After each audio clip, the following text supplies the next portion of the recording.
Okay, hey, welcome. Looks like we're live. Yay! I love it when the tech works. Let me just make sure I got everything going here, and you're in the right spot. I'm gonna just make sure I can see all the chat and make sure our connection is good. And okay, yeah, we're live. Okay, welcome, Cami here, and this is a five day series. I'm going to come on live every day at 4 o'clock, and this is your herbal story.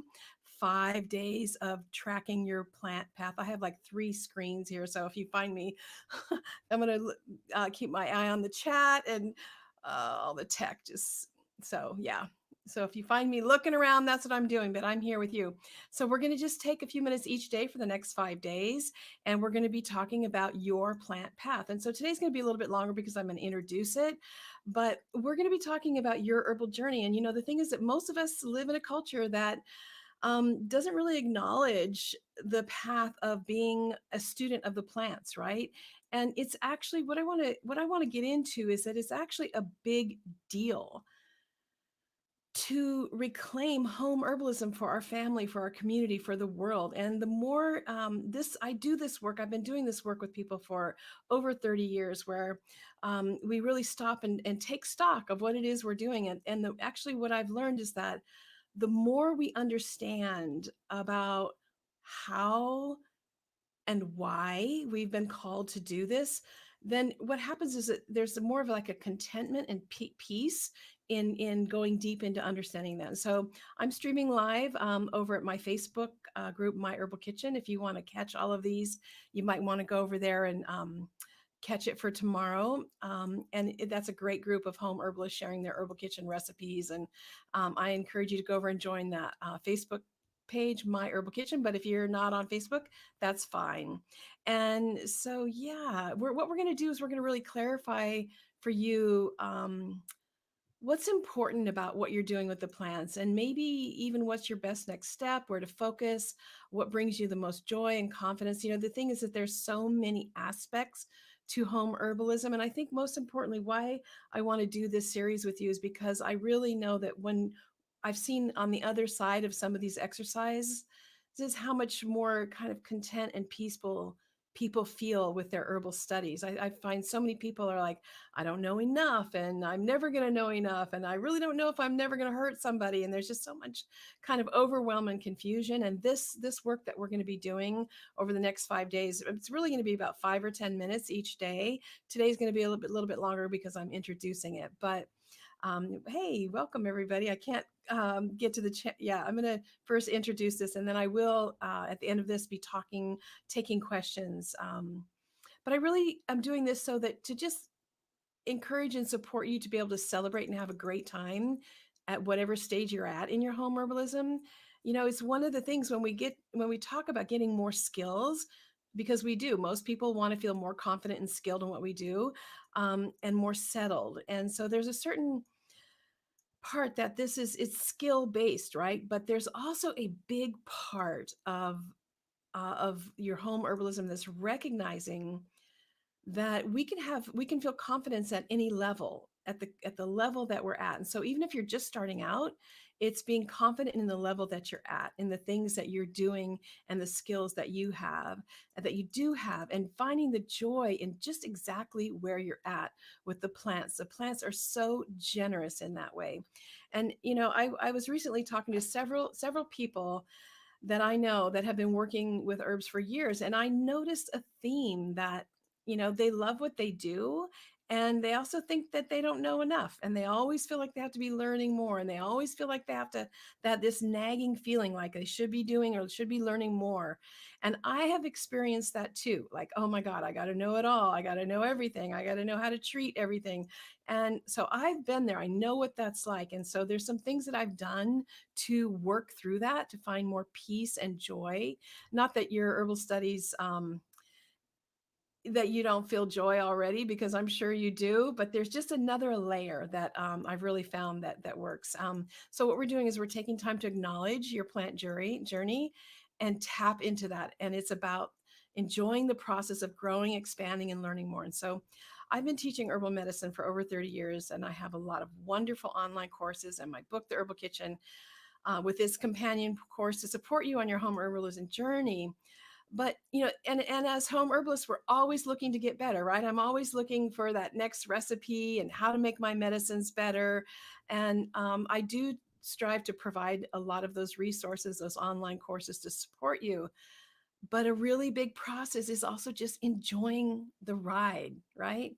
And what does it mean that we to be really comfortable in whatever stage you're at? So we're going to go through a couple exercises of this enjoying your plant path and tracking your plant path. And oh my gosh, I see people are jumping on faster than I can reach you. But welcome, welcome. And so what I'm going to do today is introduce this series, and I know you weren't prepared for this, maybe you just probably saw the notification coming up. But if you have a notebook close to you, you can grab a notebook and grab a pen and paper and get ready to take some notes. Just again, we're going to be here about 5-10 minutes. You can spend as little or as much time as you want doing what I'm going to guide you through. But it'd be good if you could really do, at least 5 minutes. So your herbal story, 5 days of tracking your plant path. And you might find that you really enjoy this, and might want to put a little bit more time into it. And so again, I've been guiding students through this exercise for decades now, and people are usually surprised at what's in there when we focus. We just are like, go, go, go, go, learn, learn, learn, learn, process, do it, do it, do it, do it. And so we are going to take now a few minutes and track and really acknowledge the herbal journey that you're on. How much acknowledgement do you get for this? You're reclaiming this art for your people. You know, this isn't a culture that, for most of us, are initiated into this, right? So this will probably bring up a lot of hopefully good memories for you. It's going to be fun. We're going to just get started. And so yeah, so if you're just tuning in, leave me a comment where you're coming from, and I'm going to get started with this process. Let me just make sure I'm live. Okay. So yeah, hopefully my rambling gave you a little bit of time to get a piece of paper and pencil. And I would just encourage you, if you go through these series, to have a journal. Keep it close by to you, because I'm going to give you some prompts right now. But as if you're gonna, it's gonna initiate something in your brain, in your thinking process, that things will continue to come today, tomorrow, and so yeah. So the thing is, it's really about being clear on what's important to you, on celebrating the little moments, on being content in whatever stage you're at, that kind of holding that celebration of where you come from into this beautiful sensory alive journey of loving the plants, and enjoying those memories, being content where you're at, and also looking forward. What's important to me? What do I enjoy most about this? And so, yeah, we're going to take some time and nourish that. So what we're going to do today is we're going to start by writing some chapters. Okay. So if you want to think about your herbal story, what are the chapters up until now? And so what I mean by this is, if you think about your journey with the plants, your herbal remedies, you think about it as if you were going to write a book. What would be the main, like, say, 5 to 7 chapters of that book? Okay. And so you probably don't ever just slow down and really think about this. But think of some of the books you've read, like they usually, a lot of them go chronologically. So you could do your chapters chronologically. So you're gonna suss out like 5 to 7 chapters of your plant path. We're gonna track this journey, and so if we do it chronologically, it's like, where did you start, right? It might have started with a nature camp, or when you went camping, or you played in your backyard as a kid, or and maybe you had a break in life and it's not what you tuned into, and maybe you've come back to it. Or maybe you have a neighbor that shared an herbal remedy that ignited the passion. Maybe it's remembering as a child, your first memory just being smitten by the beauty of a wild place, a river, a forest, a meadow. Maybe it was a special vacation. Really, maybe it was your backyard. So you want to think of like how the chapters, like, where did it first begin? All right. And then what are the moments in those chapters? What happened chronologically? right? So, like maybe when you first felt that being smitten, and then you heard of an herbal remedy or somebody you knew was sick and they had a side effect from a medication. And so they tried herbs. Like, what are the chapters? What are the highlights, right? So you could do it chronologically, or you could be think about like main pieces, like what are the most emotional pieces that you could share in order to tell your, tell your story. Is it just like maybe it didn't start when you were a child? Maybe there was just something sudden that got you onto this path. I had so many experiences with nature growing up, but nobody validated how amazing they were, really. And when I landed at the California School of Herbal Studies in 1986 with Rosemary Gladstar and Jane Bothwell and people that were openly talking about their love for the earth, I was just like, wow, whatever's going on here, I don't even know what's going on here, but I am with the right people, because it's how I always felt when my family took me out camping, but nobody ever spoke about their love for the earth, right? So that was like a highlight for me, actually being around these consciously aware plant people that were loving the earth openly, right? But that's not where my plant path started, but that's a really emotional peak. So your chapters could be emotional peaks, it could be chronological. Um, and so where do you want to start? So as I'm going to tell a couple little stories about my path. Um, but just be thinking about, do you want to tell yours chronologically? Do you want to talk about peak moments, right? It's like, so what's your story with herbal medicines? What are the important parts? What inspired you? What triggered you? What captured you? Because if you're doing this, it's you've been captured. If you're here with me right now, I know you've been captured, right? So what are the special memories, and what are the important parts? What like just give five chapter titles right now, right? And we're going to go into different areas as these 5 days go along.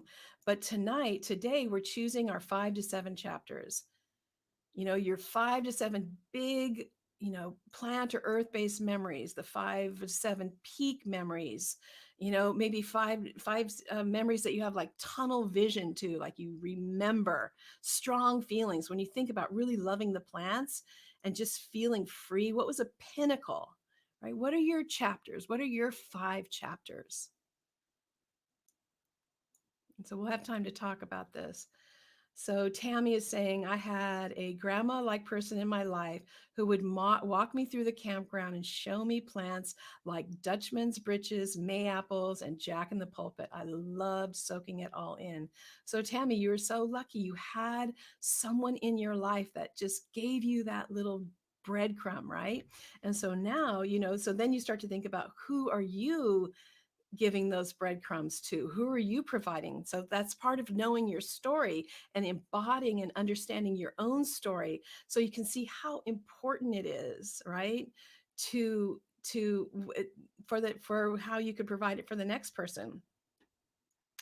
So for me, I spent a summer working in backpacking in Yosemite National Park, and my grandfather, he gave me this little, oh, I should go get it. I'll have it for you tomorrow. He gave me this little ID book, plant ID book for the Sierras, and I took it with me. And I spent months backpacking in the backcountry, and I had other ID books too, and I was very careful. And when you're working with wild plants, you have to have 100% accurate identification. But I remember just being ecstatic when I found a plant that I knew was medicinal, right? It was just, that is one of my chapters. And so, what are your chapters? Um, so, let's see. Queen Annie, I was born a Filipino farmer's daughter. Yeah, so you had that earth relationship from the get go. That's yeah, it's good. And let's see. She's saying, my mom making homemade remedies for constipation and cold. Sylvia, yeah, good. It's good to have some herbal remedies, right? But so I remember, going that summer, my dad had gotten me a good job, and I didn't take the job. Instead, I took off for the mountains. I had no money. I was so free. I was so happy. I would buy crackers and peanut butter and honey and pack it in my backpack and live off that for like 2 weeks. I didn't even care about eating that much. But those times, just identifying the plants in the forest and the backcountry is a major chapter in life. And maybe you have that feeling with harvesting from your garden, or where so Queen Annie says, my father used food, herbs as medicine, taught us medicinal properties. You are so lucky to have had that in the family that you're growing up with. It's so, and it's, you just really want to know what your father knew or what he knows around the remedies. Herbalism is a generational art, and embodying what those knew who came before us is a really important piece. Gail is saying, my great grandma made a homemade cough syrup from foraging. Then me and my cousin got into making fire cider and elderberry syrup. That's great, Gail. You're lucky. So, yeah. Um, Jacqueline says, my Italian grandma treating with things I thought was weird, but worked. Very different than mom taking me to the doctor for the first thing. Yeah, so many of us are dealing with that, right? My mom and my grandma, they were all about just taking what, they had forgotten their herbal remedies. But my great grandmother still had a couple, but it was it was slowly being lost. And so the more we can go back and connect with that, if there is anything in place, the more embodied our herbal studies is, and the more we can really acknowledge what it is we're doing and the bridge that we are, and picking up the pieces. So Freckle Melody says, I listened to you on a podcast and you said that you had a medicine cabinet of herbal remedies. When I got pregnant, I chose to get knowledgeable on herbs. Yeah, good. When becoming a mom, you really need to know about herbal remedies. It's a learning curve, and the best time to start learning is now. The number I've been teaching for 30 over 30 years, and the number one thing that every student that's come has said is, I wish I would have started this earlier, right? And so, yeah, we always want more, but this is really about, what are your chapters, what got you started, right? So yeah, I spent that time in the backwoods, and then in 1986 I landed at the California School of Herbal Studies with Rosemary Gladstar, when everyone else in my life thought I needed to get a job. And I did. I got a job at a restaurant, and I spent all my money on herb classes for years. And I had to work through a lot of cultural barbed wire. People going, what are you doing? Blank stares, eye rolls. This is the mid 1980s, and people would just be like, what? All these like eye rolls and weird foreheads and furrowed brow. It was so disheartening. But I was so smitten that I didn't care what anybody else thought. I just, it's not like it is now. Herbalism wasn't on the radar when you took that job placement, or, like what you could do as work. It didn't exist. And so, yeah. And so, what are your chapters? We're going to work more with your chapters over the next 4 nights. But what are your chapters? Get a glimpse. And so, me talking a little bit about my chapters might trigger some of your chapters, either chronological or high points, emotional points. For me, some of the points are like tunnel vision, like everything around my life at that time is like kind of blurry, but I remember this interaction with the plant teacher. Right. Or it could be a time that you struggled with. Like, have you struggled with learning your herbal remedies, and has it been hard for you to access it? It could be a chapter, could be a turning point, a time when you had difficulty, or a difficult time brought you to the plants, right? What was there, an obstacle or a turning point, right? So let's see. Let me see what you're saying here. So Heidi says, my parents were old world Europeans and made all kinds of herbal remedies. My father used to make stomach tonic with walnuts. Oh my gosh, that is so beautiful. I love hearing that. And so now you're holding that. You're holding that bridge from the past for the future, So much of my life has been about being a bridge for the next generation so that they don't have to suffer this medication side effects and that they don't have to start from scratch. And so if you didn't have to start from scratch, if your family wasn't starting from scratch, this isn't just about honoring your plant path. This is about honoring your parents and your ancestors and all the again, herbalism is a generational art. And so all that went into place for you to be able to know and understand how to work with the herbs, how to work with the food, it's a gift. And these it's I don't know where you are right now, but right now for me this spring is starting to pop, and so I had the idea to do this. I'm going to be teaching all year, and we're going to go, and we're going to learn, and I'm going to be teaching a lot of classes this year, but I wanted to just start this spring with taking stock and acknowledging where we've come from, how we got here, and to honor this path, this beautiful, amazing path of working with the earth. And I just remember having so many obstacles with my medicine making. There weren't very many teachers. There were very few. I had to travel to other states.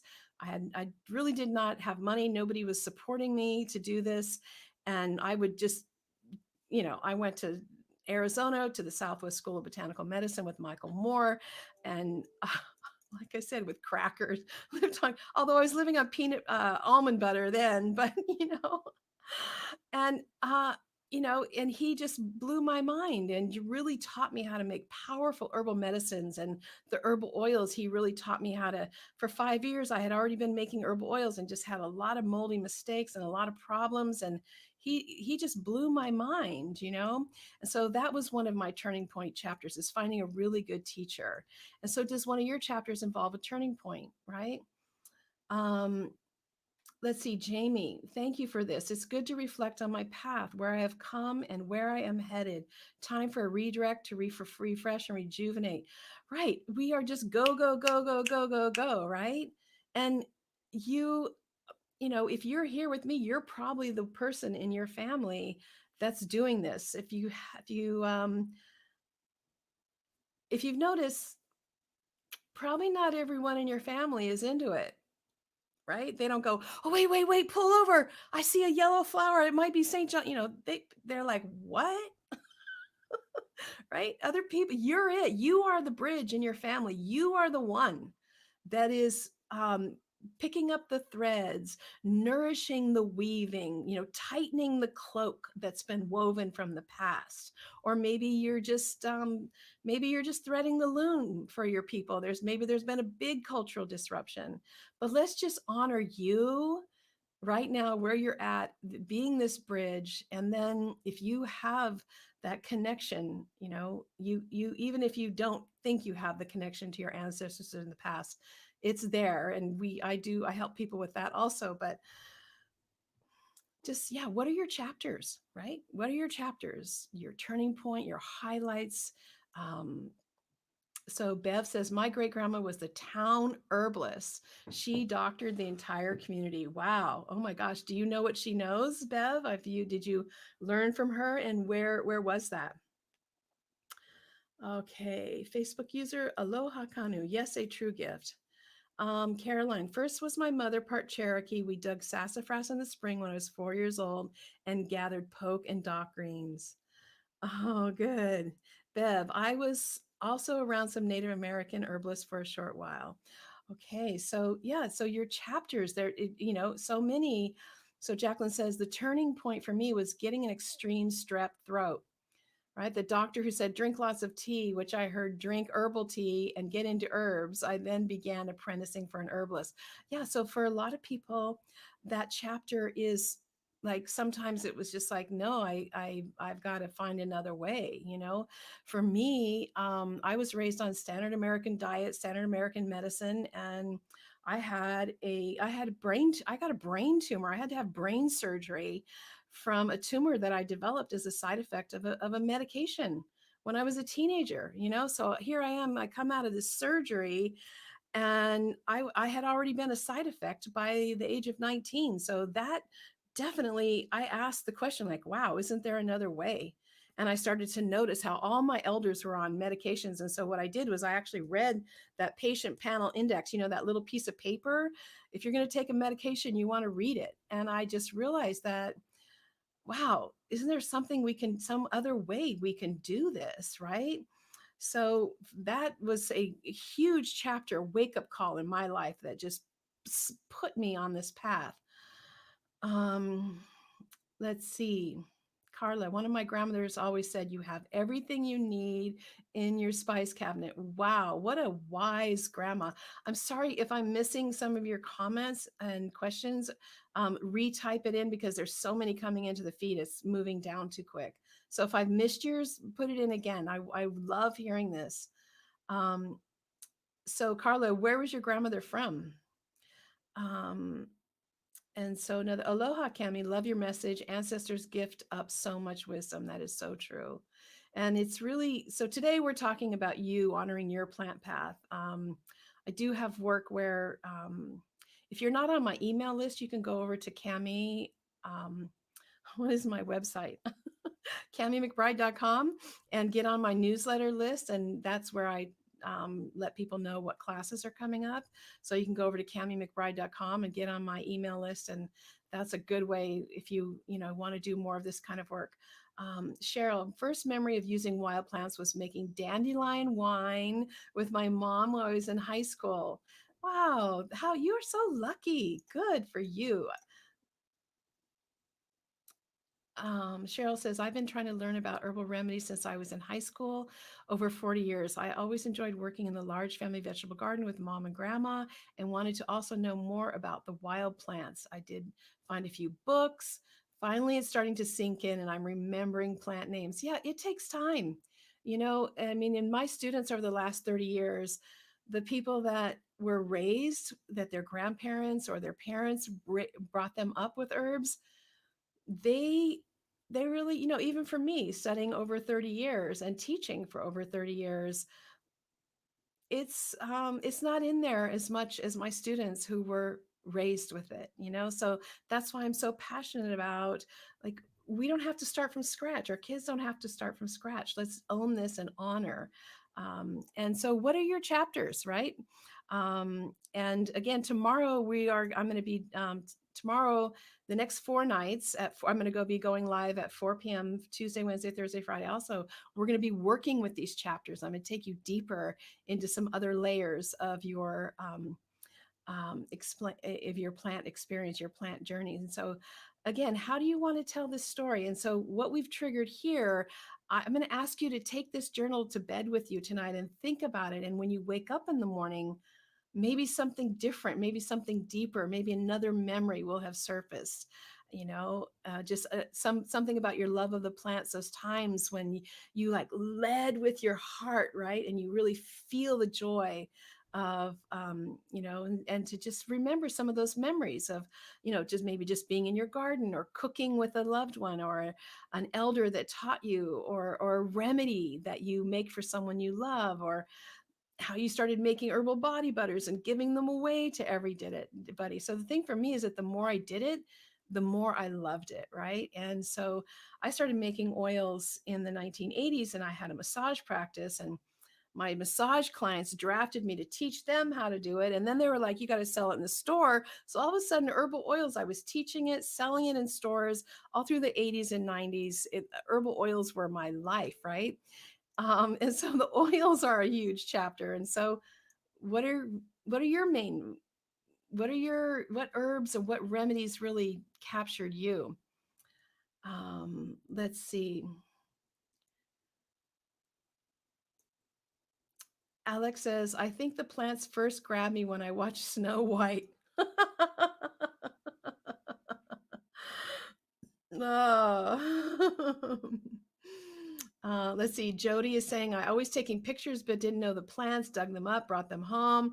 I got a sick pup. Got sicker from the meds. I went to the health food store and they recommended something. I gave it to my pup and he was well. In 20 minutes, I went to the library, checked out some books by Michael Moore. I knew I had found my bliss. Oh my gosh. Yeah, Michael Moore was one of my main chapters in becoming a good medicine maker. So yeah, so your chapter was, you know, you had a sick pet and it just led you down this path, right? So Linda says, when I was living in the hills, a friend taught me about shepherd's purse, miner's lettuce, chickweed, and others. I bought a little book about edible plants. She also introduced me to raising goats, and she's just learned bits and pieces over the years. Yeah. So just stop and take stock of that. Like all those people, how one thing led you to another, you know. Again, not everybody in your family was led down that path. You are the one that is bridging this gap for your people currently, future generation, past generation, right? It's you're the one that's doing this. So yeah, let's see what else. So what are your chapters? So Carla says one was from Canada, the other was from Italy. Nana would grow in the garden and in the woods, and Nana would make specialties. So lucky. So Bev says she was on the outskirts of Cincinnati. Her mother's parents were both German. It was grandma's mother, the herbalist, but my grandpa knew a lot also. All the wild greens in the spring, sassafras tea, catnip for colic. Good, you have those ancestral remedies, so important. Takes generations. It's a generational art. You know, the thing is it only takes one generation to lose it all, too, right? Um, I am a maker from a young age, so making remedies is just another avenue of creation. Yo, you're lucky. And so um, so if you're a maker from a one age, where does your chapter begin? Who was your teacher? Who was the first? How were you inspired? So Christine says, I'm from Boston. I always loved working in the garden with my grandma as a child. Last spring, I made my first salve. Yes, you are now part of the salve society. There's nothing like salve. A friend of mine told me I spoke and saw things like a witch.